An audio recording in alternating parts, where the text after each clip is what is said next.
Good evening and welcome to News Central Now, coming to you live from our studio in Nigeria. I'm Joe Hansen, and here are the top stories at this hour. Citizens of Benin Republic to vote in presidential election on Sunday. Suicide bombing claims at least 4 lives in Baidoa, southwest Somalia. Confirmed COVID-19 cases in Africa surpass 4.33 million. Get the details here on News Central Now shortly.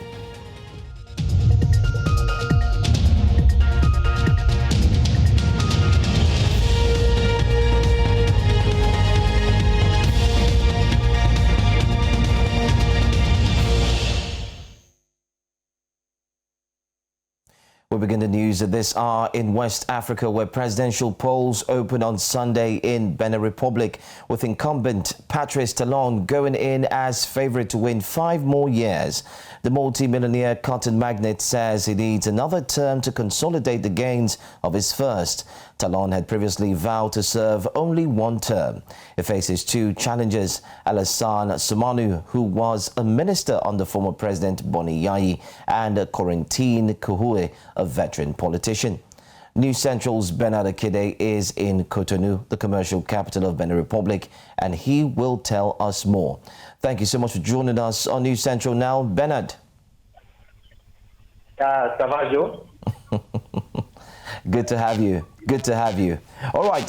How are the people of Benin Republic preparing for the big day tomorrow?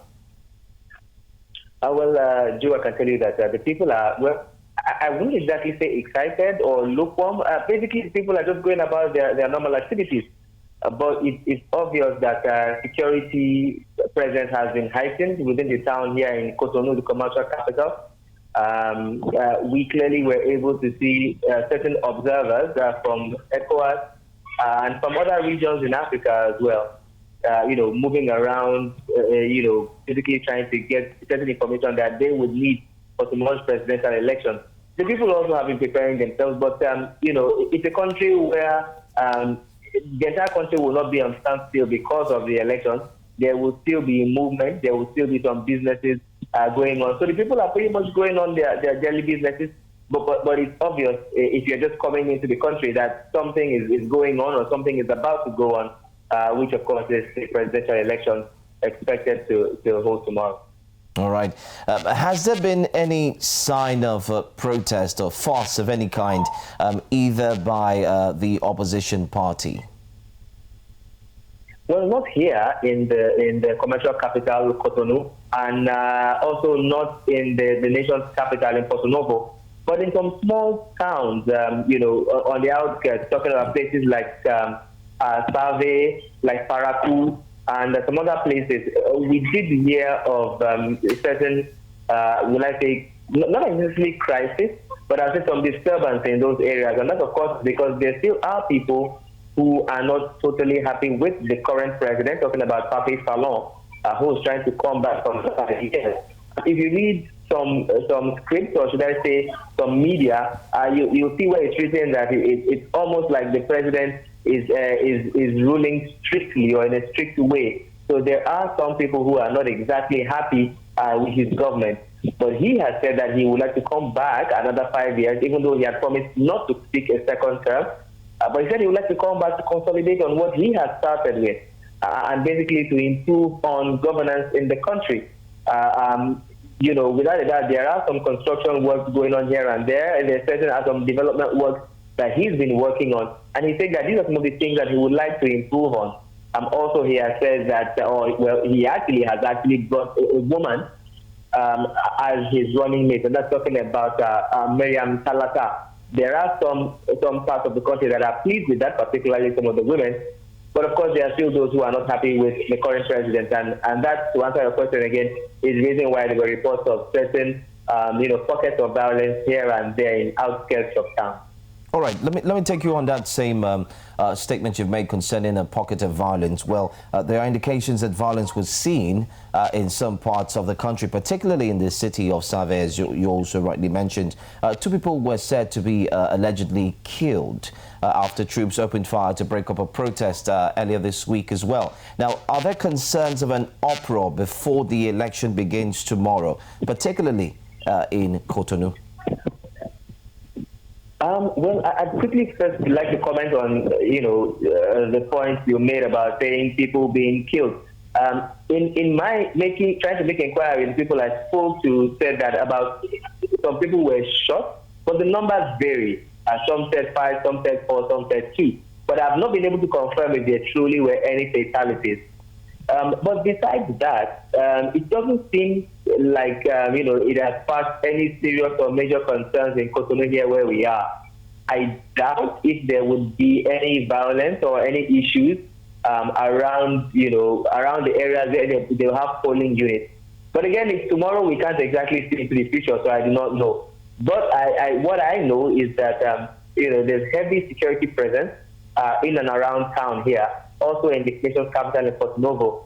So anyone who would think of sparking any violence will have to think twice. That I can assure you. All right, Bernard, let me ask you a few more questions before we proceed to what we have next on the news. Let's look at the elections for tomorrow. Would you say that the atmosphere that we have right there in Cotonou would see a free and a fair election? Well, I would like to say I believe it should be free and fair, all other things being equal. The Electoral Commission here has tried to put things in place. They have observers from different parts of Africa, as I mentioned earlier, and I believe from outside Africa as well. Our own INEC president, that's the chairman, I beg your pardon, the chairman of the Independent National Electoral Commission in Nigeria, talking about Professor Mahmoud Yakub, is also in town. We met with him today. So he's one of those who will be going around to ensure that the election is free and fair and to make sure that there are no hitches or hiccups, at least from the side of the observers. So I do doubt that anything would go wrong. But then again, let's not forget that the election itself is going to be powered by human beings like you and I, who are made up of bone and blood and flesh. So, there may be a few issues here and there, but I doubt we would see anything major. Lastly, Bernard, before I finally let you go, we know that Africa is, some parts of Africa, we usually have this celebration that's got to do with being fetish, especially in periods and times like this. Have you spotted any kind of thing like that around you in Cotonou and other parts of Benin Republic? Well, I don't think I've seen anything that would suggest, anything fetish, so to speak. If anything, like I said, the people are going about their businesses. Today is Friday. There was normal Juma prayers at the mosque. They have a good, Muslim representation here in Cotonou. People went about their businesses. They were at mosque. There were a few Catholic churches we passed by. They had evening masses. Nothing fetish, at least not to the best of my knowledge. Nothing I saw. Everything was pretty much normal. All right, Bernard, I think at this juncture I'd like to let you go. Thank you so much for speaking with us, and do stay safe. We look forward to talk to you tomorrow.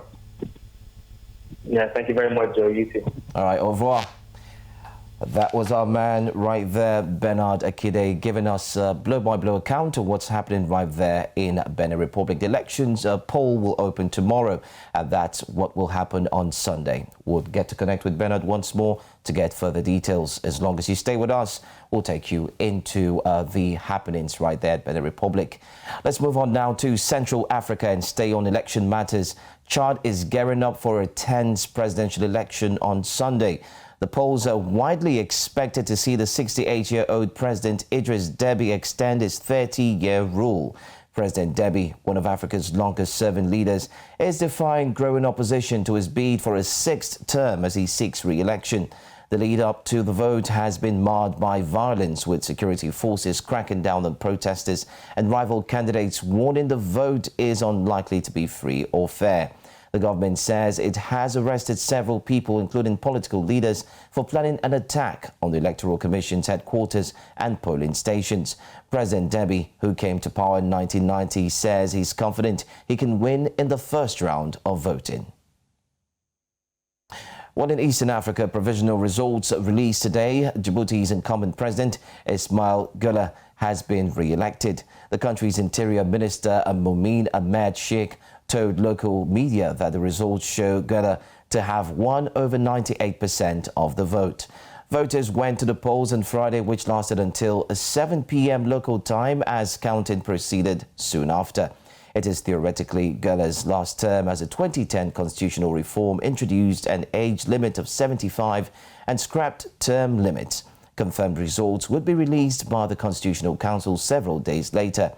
Djibouti, located in the Horn of Africa, serves as a major hub for international commerce as well as a key partner in the fight against sea piracy and transnational terrorism. Away from election matters now, at least 4 people were killed and 6 others injured today in a suicide bombing in Baidoa, southwest Somalia. Government spokesperson Mohammed Moalimu said the incident happened when a man wearing explosives blew himself up at a restaurant in Baidoa, city of southwest state. Moalimu said the government condemns the cowardly attack and is hoping for quick recovery of those who sustained injuries. In the meantime, Somali National Police spokesman Sadiq Aden said the security forces have launched investigations to establish the cause of the incident. The incident comes amid sustained operations by Somali army against Al-Shabaab militants in the southern regions, where the militants hold swaths of rural areas, conducting ambushes and planting landmines. Staying in East Africa, Kenyan girls are set to receive help from a girl in Somerset, southwest England.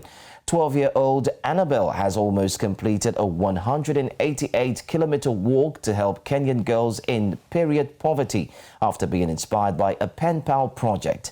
Annabelle and her mother Emma are due to finish the Somerset Mendip Ring for St. Peter's Lifeline on April the 10th. The pair have exceeded their initial target of €4,705 to fund the Kenyan factory that will make free sanitary pads for local schoolgirls.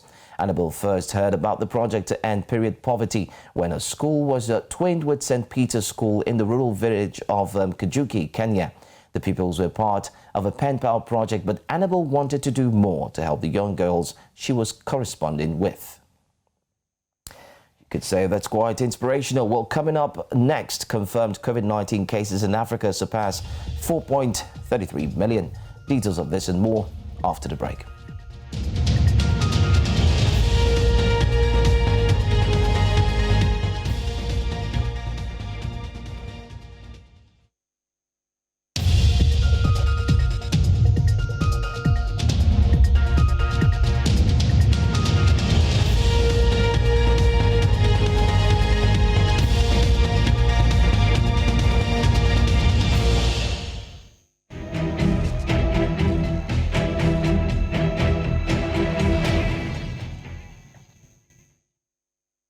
Welcome back.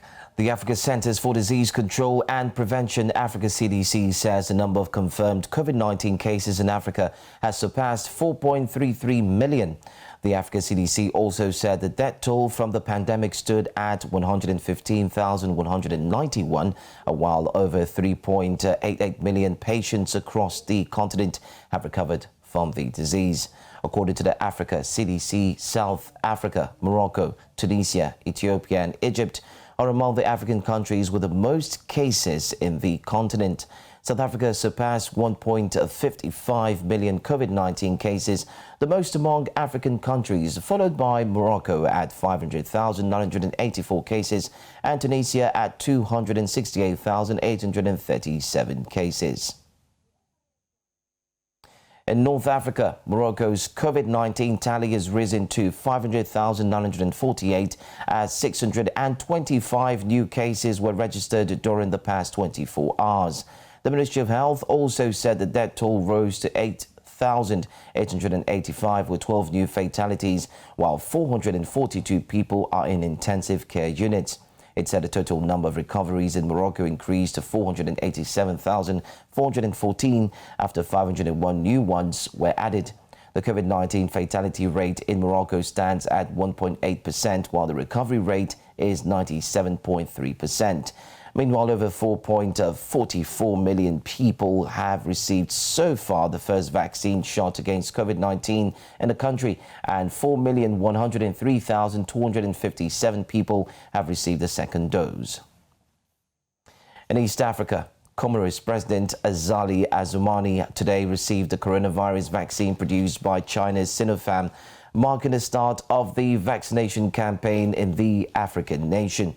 He said by launching the COVID-19 vaccination campaign, Comoros is taking a new step in its strategy to fight the COVID-19 pandemic. Assoumani also expressed his gratitude to China and South Africa, which provided vaccines to Comoros. He said the vaccines will be offered primarily to medical personnel, teachers, military and paramilitary forces, the elderly and those with comorbidity. A batch of COVID-19 vaccines and medical supplies provided to Comoros by the Chinese government arrived in Moroni on March 15 with a Chinese medical aid team. After a false start and an unconventional test run, South Africa has announced the launch of its mass vaccination campaign against COVID-19 with the goal of inoculating more than 40 million people by February next year. This week, South Africa finalized the purchases of 51 million doses, comprising 31 million of Johnson & Johnson's one-dose vaccine and 20 million of Pfizer's two-dose vaccine. Health Minister Zweli Mkhize says South Africa's vaccination campaign has been moving slowly, but it will accelerate with deliveries this month of 3 million J&J doses and 6 million Pfizer doses. Further deliveries will cover the bulk of the government's aim to inoculate 67% of the country's 60 million people by early 2022.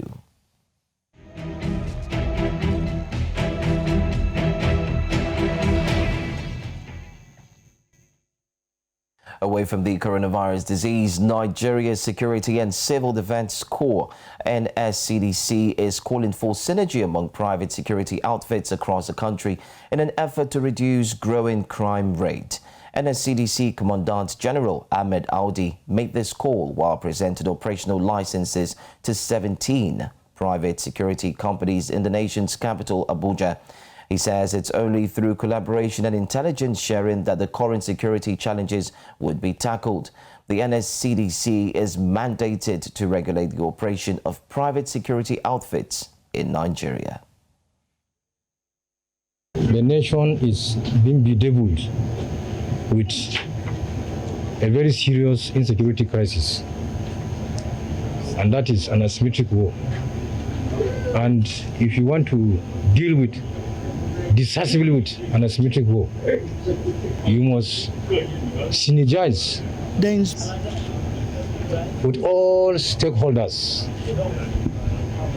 in terms of credible intelligence. What we are working on is to make sure that timely information in accordance with the template given to us by our regulators is sent to our regulators as soon as it is received. As soon as it's received, not after 1 month or after 1 week. Once they get information, they send it immediately. Nigeria's federal government has called for more commitment from the China's Civil Engineering Corporation, CCECC, constructing the Lagos-Ibadan standard gauge rail line. Nigeria's Minister of Transportation, Rotimi Amechi, made this known as he led senior ministry officials to inspect the Lagos-Ibadan standard gauge construction works. The rail line, which runs from Nigeria's commercial city of Lagos, located in Nigeria's southwest region, is part of the nation's rail modernization project, which terminates in the northwest state of Kano. Our correspondent, Amadine Uyi, reports. The inspection commenced from the train terminal at Ebutemeta in Lagos State. From there, the team moved to inspect ongoing construction works into the ever-busy Apapa port. However, upon reaching the port, the team could go no further. We had some issue resulting from truck blockage and constant usage of the truck marching on the rail, blocking the flange ways, and as a result, the train could not continue. The trailer drivers there have disrupted the movement of train into the seaport, and we have to stop them now. We either stop them or we stop the owner of that terminal. That will be the solution. The team then proceeded to assess the completion of the train terminals along the Lagos-Ibadan rail corridor. Improvement has been made. Final touches have been put to the stations. And last time we came, there was no sign of air condition. At the mega station at Bulletin Junction, the central air conditioner is working, the generator are in place, and you see all the air conditioning in all the other stations in place. Nigeria's Minister of Transportation, however, expressed displeasure at the speed of work ongoing. He says changes were needed to be made going forward, especially as government prepares to extend construction of the next phase of the project from Ibadan in Nigeria's southwest to Kano in Nigeria's northwest. They say by the end of the month they will finish. Okay, I believe them, but I want them to reiterate that. And like this team has already said, they don't go by their work plan. Ibadan to Kano, everybody must go according to the work plan, both in terms of payment, in terms of construction, in terms of inspection and everything, so that we keep to the time and we will keep to the plan, the work plan. From the Apapa train terminal in Lagos to this train terminal in Ibadan, Oyo State, there are about 10 train stations. While the progress of work has been noticeably evident, Nigerians will be hoping that the train stations will be completed soon and be put fully to use. From Ibadan, Oyo State, Amadin Uyi, News Central Television. And that's all on the news at this hour. Before we go, let's bring you a recap of our top stories. Presidential polls open on Sunday in Benin Republic with incumbent Patrice Talon going in as favorite to win 5 more years. At least 4 people were killed and 6 others injured today in a suicide bombing in Baidoa, southwest Somalia. The Africa Centers for Disease Control and Prevention says the number of confirmed COVID-19 cases in Africa has surpassed 4.33 million. Well, don't forget to follow us on social media. We are at News Central TV. You can also watch our news and programs by downloading the News Central TV mobile app on Play Store and iOS. And you can continue to enjoy us, including our programs, news, and many more on Star Times Channel 274. Joe Hansen, good night.